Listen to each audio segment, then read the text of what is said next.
Welcome to the What to Read Next podcast. In this podcast, your host, Lori Amin, will interview published authors to chat about their work, journey to getting published, and their book recommendations.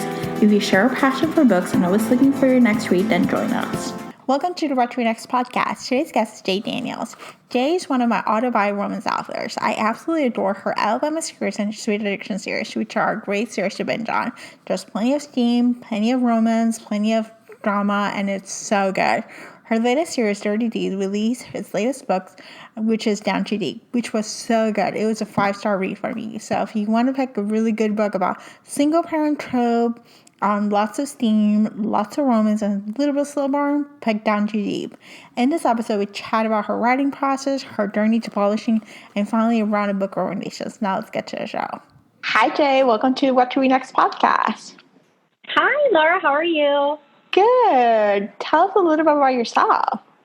I am a wife and mom of twins. So if anybody has read Down Too Deep yet, or if you've read 4-Letter Word and you were introduced to Jenna's twins, there's my little inspiration right there. I decided I've been wanting to write twins for a while, so I was like, you know what, I'm gonna put them in the series. My twins are 13, and I do have a boy and a girl like Jenna has. Mm-hmm. I grew up in Baltimore. I still live in Baltimore. I've always lived on the East Coast. I've lived in other states, but Maryland is my home. I have family here. So, yeah, as long as my family's here, I will probably stay here. I'm very close with my family. I have been married about 17 years. It'll be 17 years in January. Congratulations. And, thank you very much. And I just had a birthday. I'm 36. And aside from writing, I'm also an X-ray tech. So that's my job. I don't ever like looking at writing as my job because it's such a passion of mine, and that's where I create, and that's kind of where I unplug. So I still do X-ray. I'm PRN. I make my own schedule, so I work a couple of days a month. That's amazing. So you get a little bit of both. You get a career and you get your passion, and you don't have to compromise both.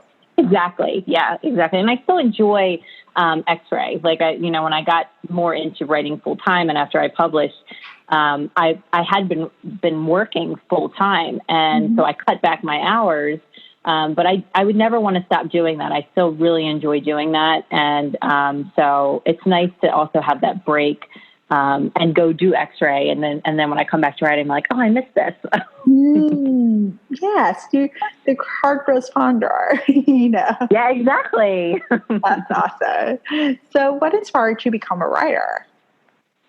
I've always written. I've created in some way ever since I was little. I would do short stories when I was in elementary school, and I always enjoyed that, using my imagination that way. As I grew up though, like when I was in high school and college, I feel like school almost spoiled writing for me a little bit because, you're always given these book report assignments and stuff like that, to where I'm just like, oh, I don't want to do any writing outside of my schoolwork, because that was just so demanding. And then, once I started reading romance, I wanted to write romance, and, it became this outlet for me that I started kind of getting back to creating in 2012, and I fell in love with it. I missed it, and it's like I remembered how much I enjoyed creating that way when I was younger, and so I feel like just reading romance was what really inspired me to actually write romance. I mean, I do read other genres, but I just kind of, dabbled in it a little bit, and then it really just became such a passion that I couldn't stop doing it. I love it. I love that reading inspired you to write, and hopefully make you a better writer because of it. Yes, yeah. And I always, if I'm on a deadline, I still read, but I will reread. I won't get into something new because I'll get so involved in that story that I'll forget about writing. But I reread a lot of my favorite books and stuff if I'm on a deadline. And then when I'm done a deadline, I always binge read. Like I'll look, okay, what came out the past couple months, and I'll binge read all the books that I missed. So that's amazing. I love about romance is that you can binge read books and you're just yeah. you just dive into that. You're like, I can read it in a day, and it's so great. I love romance. Oh yeah. Yeah. So you're a published author of multiple books. What was your journey like to get your first book published? Like when I first wrote my first book, Sweet Addiction, I wrote it in 2012, and I sat on it for at least 6 months. I didn't do anything with it. All I did was reread it. And I didn't really know what I could do with it. I wasn't really familiar with self-publishing, but I started reading a few self-published authors around the time while I was writing Sweet Addiction. And so I decided to reach out to a couple of them. And I just said, hey, if you have the time, could you just explain your process for me? I don't really know what I'm supposed to do from here. And they were so kind to a couple of them actually offered to read Sweet Addiction for me. And because I was like, look, just tell me if it's complete garbage, then I won't do anything with it. I don't know if anyone else would like to read this. And if anyone would like to read it, then I'd like to know how I can make that happen. I just don't know what to do. And so I was just so lucky to have a couple authors that really helped direct me. And they told me, it was so in that draft period where it wasn't even edited. So they're like, you absolutely get it edited. And then you have to get it formatted, and just, you want to think about what kind of cover you want.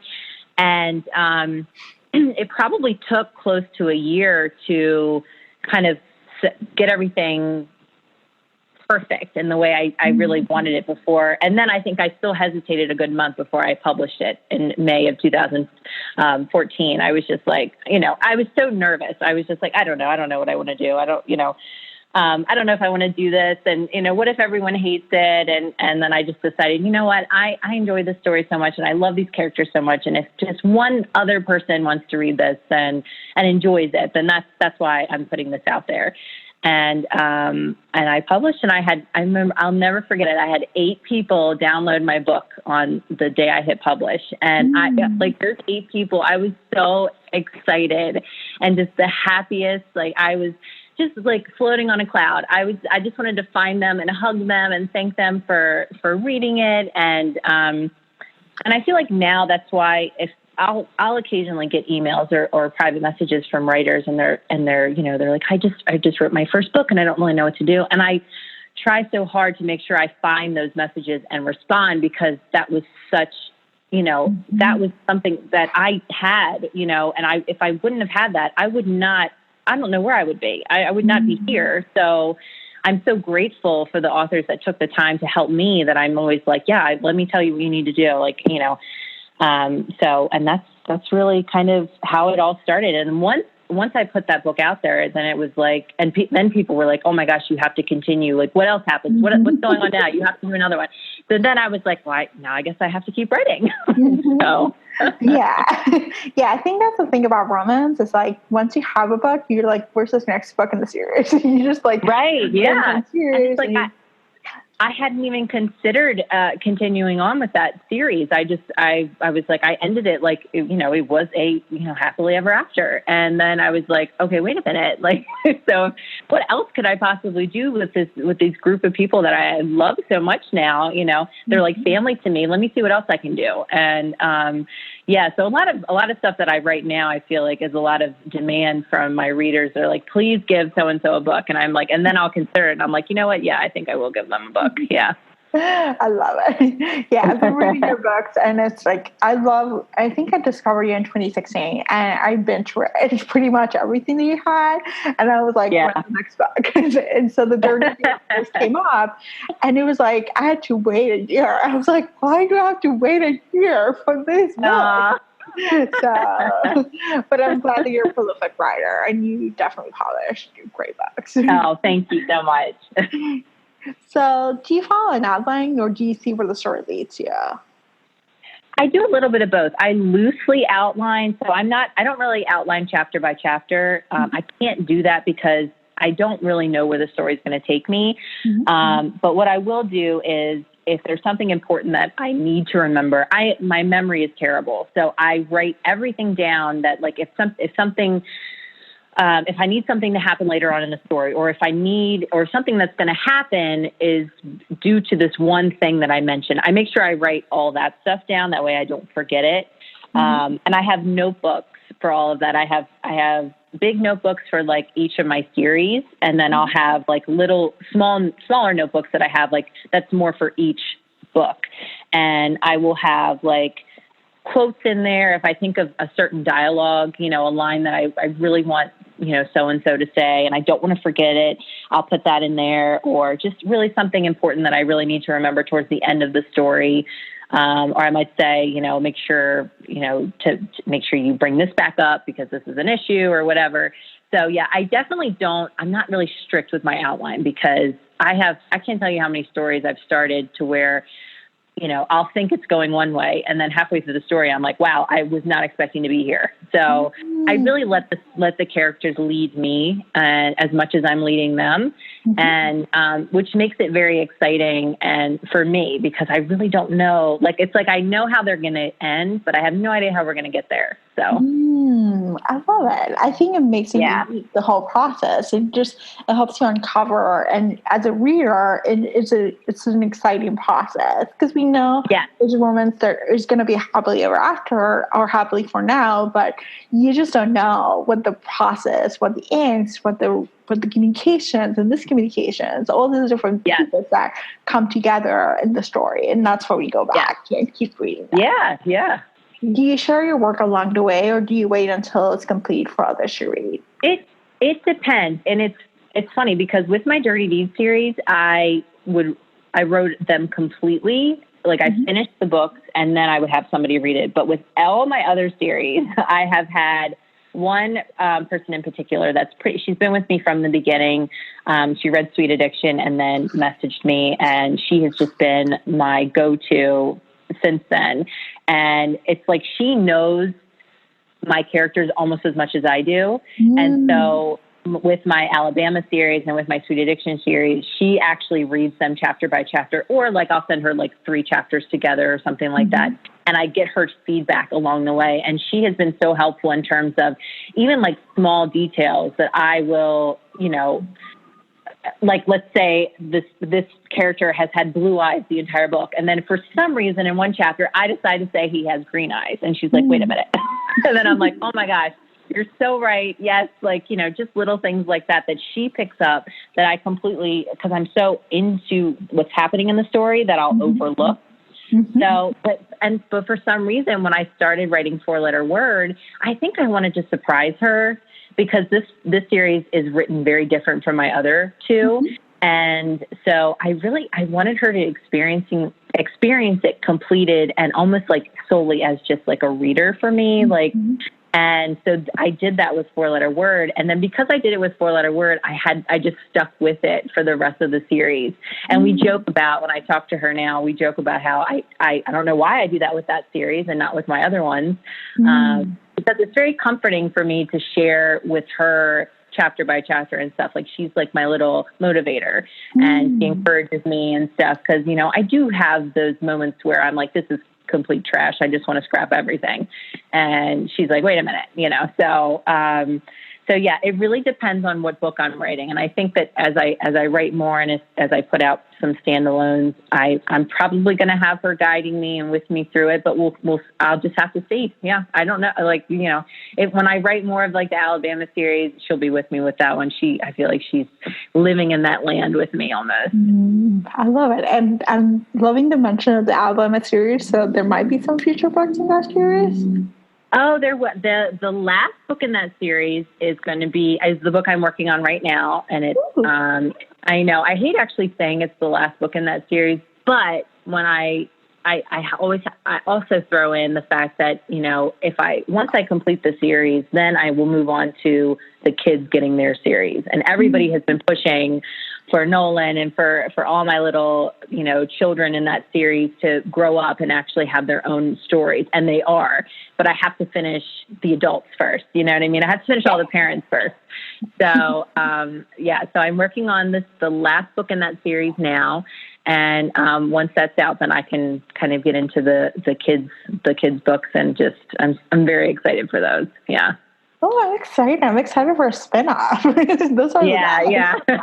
And it'll be nice because it'll be another series where people they don't necessarily have to read, the Alabama series. They can start with this one if they want, or, so if I have new readers, it's not like, no, you don't have to binge read 7 books or whatever. You can just start here. But for those of us who have been with me, since Where I Belong and since that first book, and they know Nolan so well, and they're just like, he's the one. I mean, when I wrote Where I Belong, I had people messaging me, please tell me he will eventually get a book, because he's just, I'm in love with him. I need him to grow up and just, he's just so, sweet. And I totally get that. And I knew all along that I would do that. And so I'm very excited for that. So that's all coming in 2020. So awesome. Oh my gosh, yeah. I'm excited. You just gave me some news.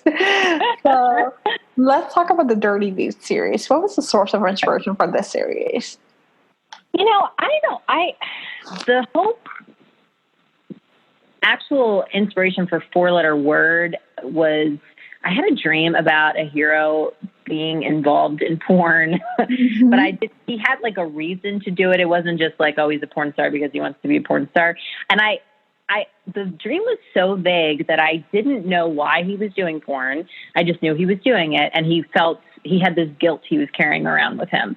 And that was it for how I kind of envisioned this, the start of this book. And then I started thinking about, okay, well, how is like the heroine going to come in here? And I remember I had a friend tell me this story about how she accidentally called up somebody. She had this wrong number situation where she yelled at somebody over the phone, and then she found out that it was the wrong number, and she felt terrible. And I thought, oh my God, like, can I use that, please? Like, I think that would be just so fantastic. Because like, I've never had that happen, but I can only imagine how mortifying that would be. And also like to look back on, like, if you do end up actually developing some sort of relationship with the person you accidentally call, to be able to say, oh my gosh, do you remember when I cussed you out? Like, when I didn't know who you were. And, so that's how that story developed. And I've grown up on the East Coast. I've loved going to the beach. I vacation at the beach every year with my family. I love North Carolina. I would move there in a second. So I knew, I was like, I really want this series to be in North Carolina. I really want this to be a beach series. And, let's have the guys work at a surf shop. Let's have let's have them be surfers. And I hadn't done that yet. And so that's really kind of where that came from. I mean, my love of the beach, and just, I have so many memories there. And, it all came together, and I feel like it all came together in a weekend. Like I thought about 4-letter word, and then I was like, okay, well, where's this going to happen? What's going on? What are going to be their jobs and stuff like that? And of course I made the heroine in that book, I made her an X-ray tech, and I was like, well, I haven't done that yet. I'm going to have somebody do my occupation, because I just thought that would be fun. And, so that's kind of where it all came to me. And then I didn't even think about the next books in the series until I was writing, like I was on that current book. So like, I didn't think about Hit the Spot until I was writing 4-letter word, and so on. I knew who was going to end up with who, but I didn't even consider their storylines. I was like, nope, I'm just going to focus on this couple, and we'll see how I set up these other characters, and then kind of go from there. So. Yeah, I love it. I felt like Down Too Deep, which is the last book of the series. I felt like I was waiting for that book since book 1. Yeah. I was like, I saw it coming, and I was like, this is happening. This couple is happening. And I was like, I had to wait till book 4. So. Well, I think a lot of people fell in love with those twins when I introduced them in 4-letter word, and they were like, oh my gosh. And, and because they did have a good amount of dialogue in 4-letter word. And then, knowing a little bit about what happened with Nathan, we get introduced to his character, and people were like, I don't think I leaked that him and Jenna would end up together. I knew creating Jenna that she was going to be for Nate. I never imagined her with anyone else. But, I think it was just like, everybody was like, please tell me you're going to do something with Nathan. Like, I need to know what's going on with him. He's just so broken, and we need to find out what happens. He needs help. And I of course, I'm like, yeah, I wish I could jump to writing that book now, because I had been looking forward to writing the story. So probably as much as my readers were. So I got a question because you write children, you were inspired by your twins and this book. How difficult was to write children's in the book? Children are not difficult for me at all. They're the easiest for me to write, and I think it's just because they're so honest and raw, and there's no like trying to decipher what they mean. It's like whatever they say is how they're feeling, and adults aren't like that. So I actually have more difficulty writing adult dialogue sometimes because I'm like, no, obviously they wouldn't just flat out say that because we're not that honest, and we're not just going to pour our feelings out like that because we have all these insecurities. And I feel like children are just not like that. And so this book, Down Too Deep, really has the most children dialogue than any other book I've ever written. And I didn't find that I was having difficulty with it. And in fact, I wanted to give them more dialogue. And I feel like I eventually had to really shave down scenes because I was just kind of veering off track because I just wanted them to keep talking and feeling. And they stole my heart. And I just am in this, I don't know. It's just, I'm so happy writing children. And, when I started with Nolan in the Alabama series, I was like, oh my gosh, I love doing this. I love giving them this voice. And it was especially just special for me writing Down Too Deep and having the twins and having them be a little bit older to the point where they could really express themselves and have it be almost shocking with some of the things they would say in terms of how they were feeling and how sensitive they were about different things. And just, it's so raw, like just listening to them. And it's just, yeah. So to me, children are much easier than adults. Adults trick me up sometimes. Interesting. So yeah. In Down Too Deep, Nate experiences grief over the sudden loss of his wife. Why was this important in this book? Because we dealt with grief in different ways. Yeah, I feel like, I really wanted to make sure I explained his absence in his daughter's life. I mean, we're talking 2 years that he really did nothing with her. And I feel like as a reader, that's a little hard to swallow sometimes, because I feel like when you're outside of it, you're like, that's unacceptable. Like, where have you been? Like, that's your only child. Like, she lost her mother. Like, what are you doing? And I just really needed to explain that and because I knew it would be hard to sympathize with, and with his dream that he has about his wife and the regret that he holds on to involving his wife and involving his absence in Marley's life. I feel like it would help readers connect more with him. And, even throughout the book, he carries it. And it's just, I think that also is behind his drive to be a father to Marley and to want to know her. And he just doesn't know how. And a lot of that regret is just something that he's just trying to make up for all this lost time. And, I wanted it to be something that readers could sympathize with and be like, okay, like this is, look, he's obviously struggling and he has been struggling, but we're talking 2 years here, like what he couldn't, kind of step outside of his grief and really take care of his daughter and what's going on with that. And, so I needed to explain that absence. And I just felt like even as the story kind of comes and to an end, I felt like, this is something that I wanted him. I almost didn't want him to let go of this grief because and this regret, because I thought that, sometimes it might be important for us to remember what we've been through and the mistakes we've made to keep being the person that we want ourselves to be. And I think in his mind, he knew the kind of father he wanted to be. And I think that's maybe one of the reasons why he becomes him and Marley, connect so much and so beautifully in this story. And I think a lot of that has to do with the fact that he doesn't forget about what has happened and what his responsibility in it. Yeah, that was really powerful. I felt like the journey was so powerful, and the way that it wasn't done. It wasn't like we ripped the Band-Aid and we're done. No, it was like, it was a process. Like it took Exactly. time. And I think it just reflects what happens. Like grief is not something that just you get over it overnight. Yeah. So, and that's what, a lot of it in the beginning was just having readers connect with him and sympathize with it. And then I was like, and I'm just this is really his driving force, and I don't want him to forget and think, especially like towards the end when he has this special bond with Marley, and it's just something that he can't even imagine not having that anymore. And going back to the way it used to be. And so, yeah. I love the epilogue. It was epic. Me too.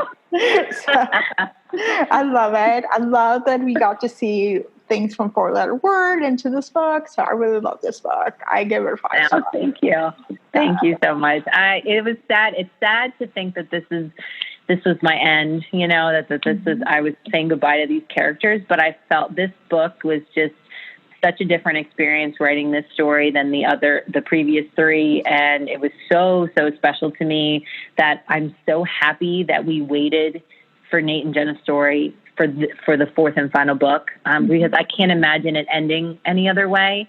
And I'm so happy with how everything came together at the end. And, so even I'm like equally sad about saying goodbye, but then I'm just so happy with how everything is concluded, Yes. I'm sad that it's over, but it was a great series. Yes, exactly. Now let's go to a round of book recommendations. This is an opportunity for you to share with our readers what they should read next. So what is your favorite genre?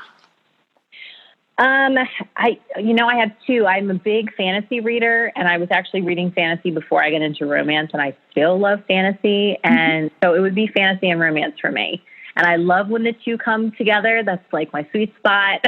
Oh my gosh, yeah. So I dedefinitely, I probably read more romance now than fantasy, but I think my love for reading began with fantasy. I love it. Who is your favorite author? This is the worst question. And now I was, I know. Come on. It's like, that is so difficult.